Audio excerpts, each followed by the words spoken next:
Recent climate model projections indicate an increased probability, now reaching 79%, of El Nino conditions developing during the June, July, August season and potentially persisting through the remainder of the year.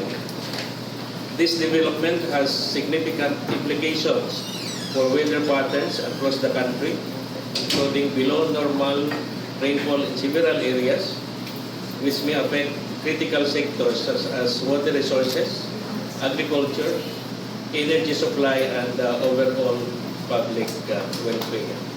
In light of these projections, the DOST Pag-asa is taking proactive steps to closely monitor evolving conditions and to provide timely and accurate advisories to guide national and local preparedness efforts.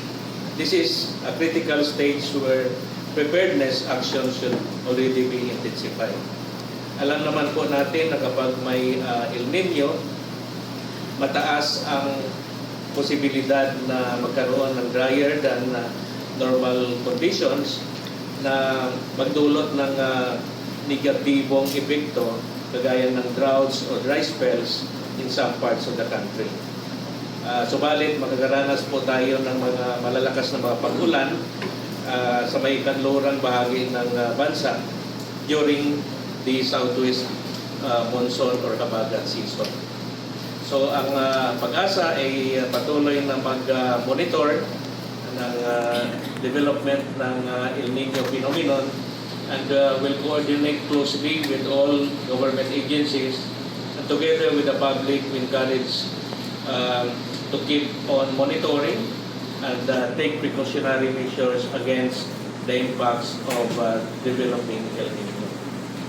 We extend our sincere appreciation to our media partners for their continued support in disseminating vital information to the public, as well as to our colleagues from various government agencies who are joining us today for this important discussion. Magandang araw po sa amin.